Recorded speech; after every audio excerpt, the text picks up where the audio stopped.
interesting because I have been looking really closely at the data all around the world for the last 6 months, like many other people, and what governments are telling us just is not the dialogue that's actually true.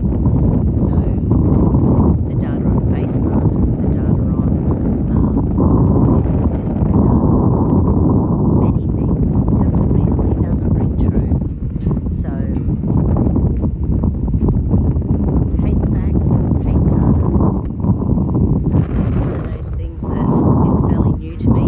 Hate statistics. I really copped a big thing on Facebook a few days ago when here in Australia we've had huge spikes in Melbourne, but where they've also done nearly 25,000 tests per day. They were paying people $1,500 if they got tested positively. And of course, because this is very contagious with 99.6% of people not getting any symptoms, they came up with a whole bunch of positives. So therefore, Victoria, as the state, has totally shut down. They've locked down 30 suburbs. So this can happen anywhere, and the testing seems to be, and the death rate has not gone up.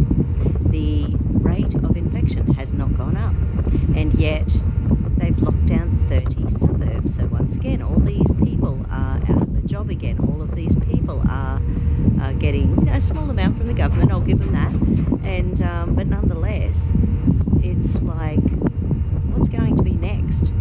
We don't want this to be the new normal, for everyone to get a cold, a flu, a bug, go, oh my God, here's a new virus. How the heck do we know it's a new virus? We're not scientists.